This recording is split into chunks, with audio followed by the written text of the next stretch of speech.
We'll just separate it right here. We got equipment. I can just grab in the middle of that and I can just kind of give it a little wiggle and try to wiggle it that way and just pop it loose here. Yeah. If we can get the axle, well, the axle's already assembled. Yep. Just lift it up, I'll wheel Slide it under there there and be done with it. I'll move that wood really quick. If you maybe want to take a moment and just like brief up on that, and then I'll smooth that out, and then I think we'll just get wrenches and go at it. I don't know. Sounds good. Can't be that hard.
Guys, this was supposed to be a pretty simple video, and we're like 3 hours in, and all we've managed to do is take the legs off the Sawmill. So today is not going as planned.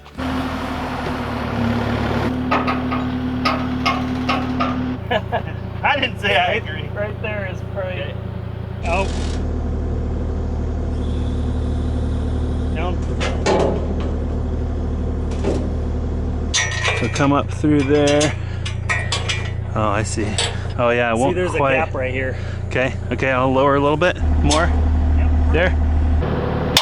Yep, perfect. Okay, and then do we tighten anything right now, or are we just we can. dry fit? I can go grab that driver real quick. Okay.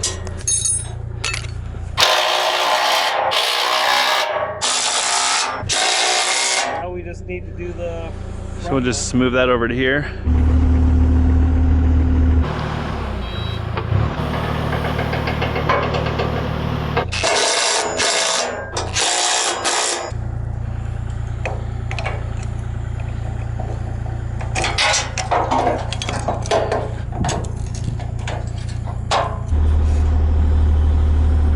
Look good? Hey.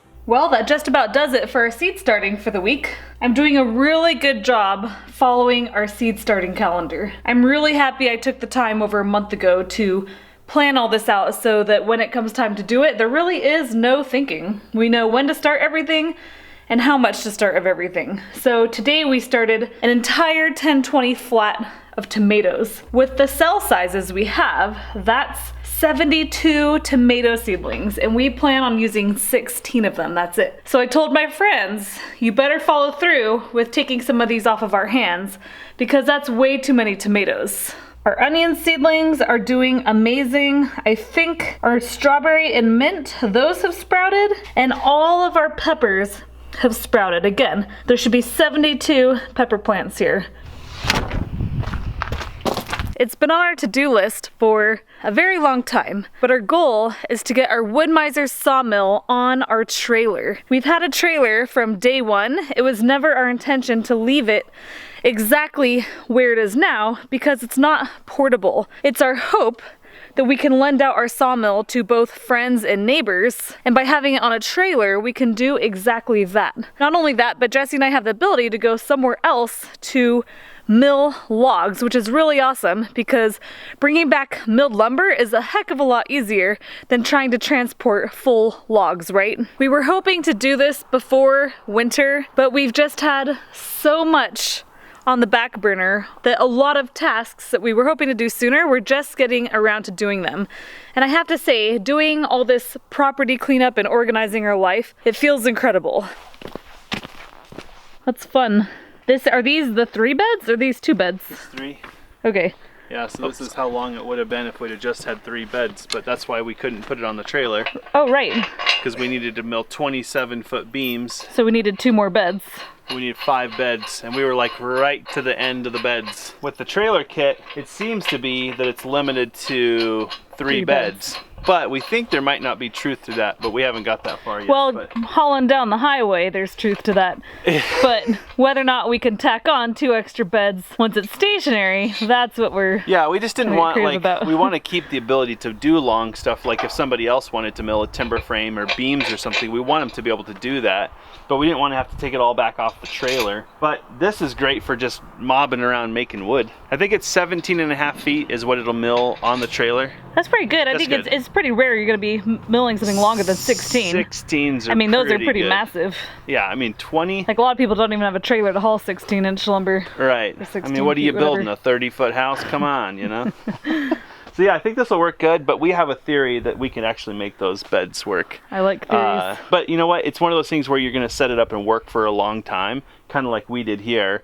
The trailer would have been more of the headache, I think, before, but I'm curious to see what it's like milling with these jacks, because these jacks, you can just do a quarter turn. And remember the absolute wonderful experience of trying to level the beds? Oh, I remember. So you think these will be easier? I hope so. I mean, they are very smooth jacks, and there's only 6 of them, so we'll see. I mean, we were trying to, you know, be really particular with our timber frame. Maybe we were just being too precise. That's never happened on this channel before. Ready? Here. Oh yeah, that's light. Yeah, no big deal. No big deal. There we go. Now you're on. Oh, she's going. Oh yeah.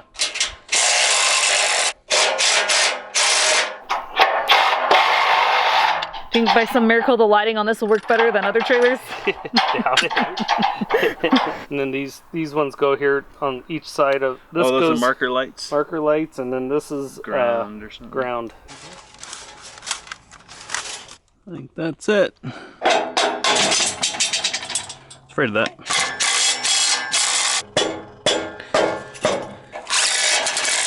So we need to put this brace weldment, and these are 5.5-inch hex bolts with a clamp bushing. Oh wow! Here, maybe if you are on this side, okay, and I'm on this side.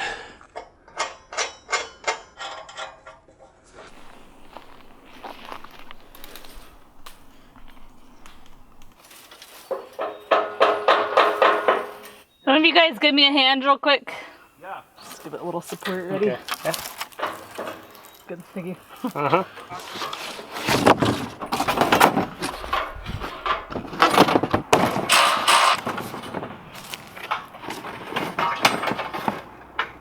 These blades we've also had sitting around. I don't think they've been sitting around since the timber frame, at least since Jesse and Justin milled a bunch of lumber. That was a year ago. Or more than a full year ago. We don't quite have a full box of 10 yet to sharpen, but I'm gonna go ahead and put all these babies away and get them in the garage. Again, we're gonna keep tidying up this property. No.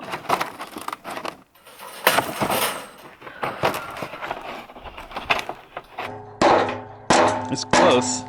There we go. Okay, and then we'll hit that right here. Bingo. Like a glove. There we go. Because there's supposed to be some other wires. There we go. Oh, I just didn't pull far enough. Probably about yeah. there. So this one here. Oh, that one hooks onto goes there. in there. Okay. Then this one goes over here. So there's like zip ties to zip tie all that stuff, probably, but probably wait till we're all done. Justin's anti-smartphone till he sees this. Justin's not anti-smartphone. He's pro dumb phone. There's a difference. Yep, there is actually. Man, I haven't lost my touch. That's pretty dang good. 0 is level. Green is good. Green has nailed it. Is it time to mount the head? Mount the head to the mill. Yeah, so I think if that comes off, yep.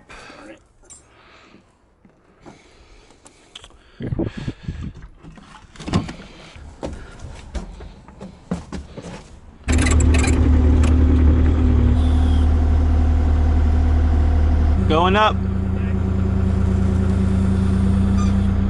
So it's wanting to lean to your side. Okay, how are we doing? Good? Let's do that. Let's set it down. I'm just gonna go to my right, your right, and we're just, yep, we'll just set it down gentle, and then we'll let that strap come out. Here's hoping it doesn't give before we get it down. We clear? Yep, we're clear. Okay, coming down. Yeah, just pull those off those teeth. That way we don't drop a foot. Okay? Okay. Coming up. So we should be able just to set it right back down. We don't have to slide it on. We'll just go over it, pull the pins, and it should sit down. About there? Okay.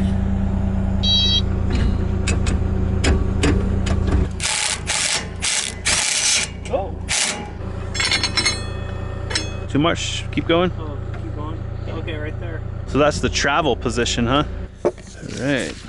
So we got that on there. It's all on there. Mill head's on there. The tongue is on there. We need to put the grounding wire on, and then we've got to move the crank handle and all that because we just raised the sawmill up considerably. So this handle and the feeder mechanism and everything move down so you can actually reach them. Somewhere in here, there's a grounding wire. Let's go.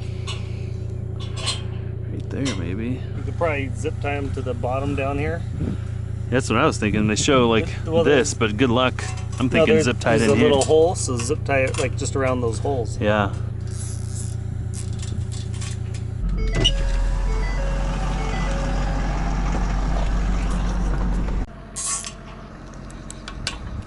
We have to find 2 bolts. They're long enough to span the thickness of both of these pieces of metal, and this handle gets moved down here. And then somehow this whole mechanism gets lowered. Well, it doesn't get lowered down because this can't change. Right. So just this portion, this black box and the dial get moved down. So to change the length of the rope because we changed the length of the sawmill. Something like that. Up there, no. Up there. That's it right there. There we go. That'll work. That's gonna be better than. Yeah. This is like chopper style, and then this is like not chopper style. Wow. So that whole cover comes off, and then it gets replaced with that cover, that little orange piece. Yeah, it's this thing. Oh, there's 2 pieces to this. No problem. No problem. That's way more ergonomic. Cool. Oh, we might actually get this done today, guys. Definitely just a lot of new little things. Nothing really big per se, but the going together of the sawmill just happened so fast that it's hard to kind of know, how it works in the other configuration. But I think we're really close. So we got the winch on there. It looks like we still got a little bit of work to do to get the fenders installed. So it looks like we need to get a persuader bar and get those mounted up. About there, maybe? Oh yeah. Actually, you need to come that way, like right there. Oh, okay. You want me to go down a little bit? Yeah, go ahead and come down, down, down, down, down, down, down. Good. Yeah. So that secures this side. What about our pin? Our pin, right there. Done. Into place? You think that'll stay there during travel? I'll bet it would. Yeah, I know it would. Was that safety instructions? No. Limited 5-year warranty. Oh, it's a warranty. Yeah. All right, guys. Hold on to this. Oh, This is your hold on. warranty card. Thought it was safety. No. So then I think the ramps go in these little pockets. That makes sense. So you can put the ramps here, there, and there. You know, we tried to use those ramps when we had the sawmill originally, and I realized that if you're just going to PV these huge logs onto the sawmill, you're just going to kill yourself. That's about what's going to happen. But we didn't have the winch hooked up, and actually we couldn't have put the winch on there because it mounts to the axles. So it makes sense that we didn't have the winch at first, because it's actually half mounted to the axle and half mounted to this jack cross member. That's about it. For transport, you're supposed to disconnect the fuel tank and remove it. It's a couple of bolts, I think. Anybody does that. Right. What's in the manual, Yeah. Justin? Yeah. That's what the manual says to do. Oh. I don't even know why. I guess maybe there's a good explanation for it. I'm just not really sure why. And then remove the lubricant tank, which you don't want that to blow off. It just has a little pocket that it slides into, so it's very easy to remove. Wow. It's like a totally different sawmill and more practical too. I think the part that I'm the most excited about is having these leveling jacks, because probably the most frustrating part of dealing with a sawmill through the timber frame process was leveling the beds. If you don't get the beds very, very true, you're going to get wavy beams, potbelly beams. You're going to get weird stuff that's just impossible to deal with on the other end. And we found that after every single beam, just checking the sawmill for true made all the difference, to where Alyssa could just plane the beam and we were spot on in our accuracy. But if you went 2 or 3 logs and you didn't check it, oh, I don't even want to get started on how much of a headache that was.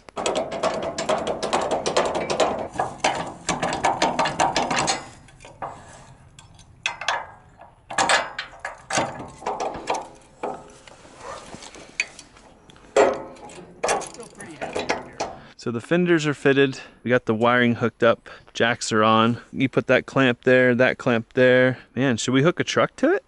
No. Let's go eat. My gut, I'm gonna wager just a small wager here that the lights won't work, because that ground, I've got to probably do a little bit of reaming on the paint to get some bare metal. Let's just see.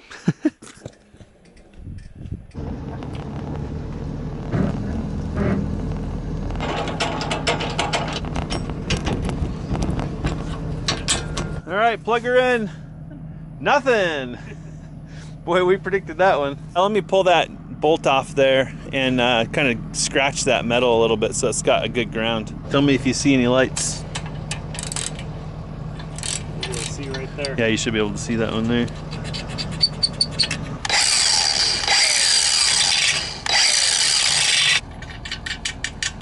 So we got ground all the way to here. Right turn signals on? Left? Okay, found it. Yeah, I think we You want me to turn the lights off so we don't have to turn it out? yeah, I'll just unplug it. How that? Oh, okay. Well, the ground's intact. The ground and the green wire is barely intact. All right, I'll go get butt connectors. You want to strip? Well, I can go get strippers too. We can.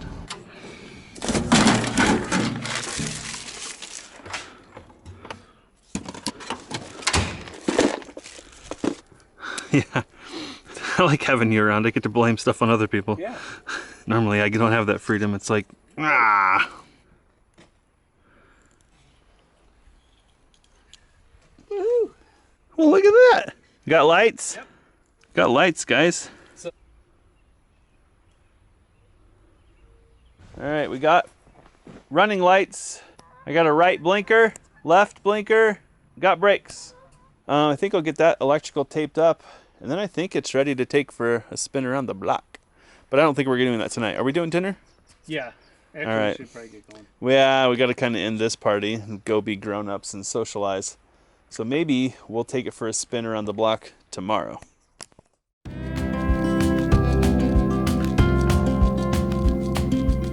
So I have to confess, Uh-huh. I took a sneak peek this morning. What?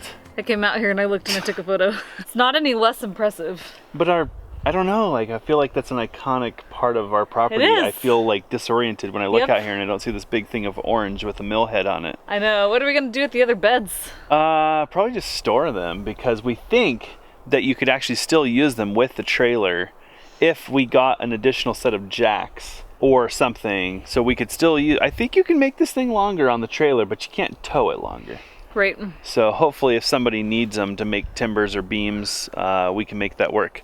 Hopefully putting it on the trailer hasn't cost us that. And I think we figured out, based on the orientation of the mill head, there's still lots of room. It's gonna feel a little naked around here without this beautiful little sawmill sitting around. But at the same time, I feel like better because I know it's going to use. I guess I'm happy it's leaving, and I'm sad it's leaving. I'm assuming if you're watching this video, you've been following us for a while, but I suppose that's probably not true for everyone. So if you haven't seen it, there's an entire video series that we did milling our entire timber frame. We had logs delivered here, and I spent about a month of my life with my head about this far from that motor, going back and forth. What do you figure? I probably went back and forth about 10 times per log. I don't know, it's and ridiculous. We did 55 logs, so about 550 trips back and forth, and you can see all the sawdust there. So we're not done using the mill by far. We're hoping to do some hardwood milling for cabinet wood. We also have some other wood projects to do in the near future.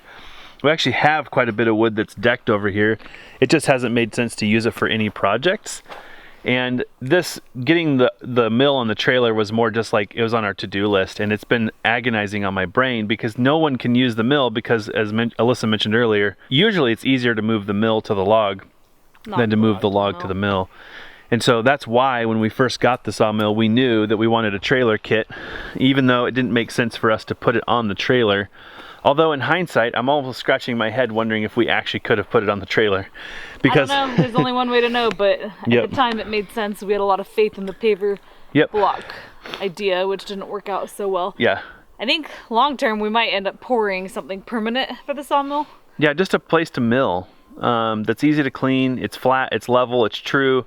This idea, we kind of asked before the sawmill was delivered, like, hey, is there kind of a way to do this? And they're like, no, just do whatever. And we're like, okay. So we put these concrete blocks on, and I think it was probably the worst thing we could have done. Either put it in the dirt or put it on concrete, but putting it on blocks just made our life really difficult. We do need to get the jug. There's the lubricating jug or whatever. I took it off. It just goes in the back of the pickup or whatever. And we got to load up all the toys and tools that go with this thing to make it all work. Because if all you had to take was a sawmill, wouldn't that be awesome?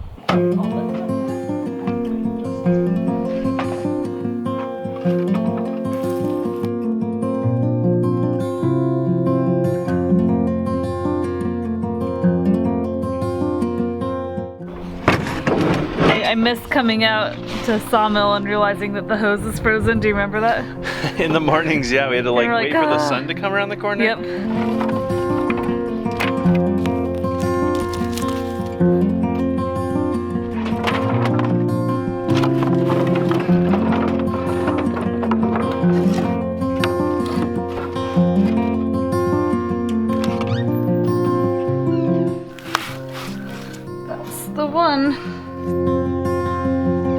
Sort of looks like we never even used this thing based on the amount of dust on it.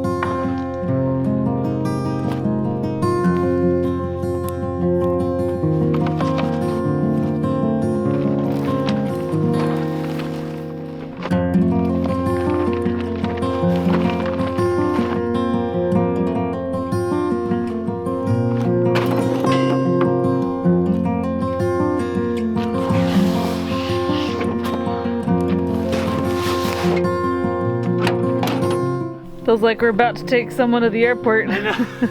It feels like a part of us is leaving. Yeah.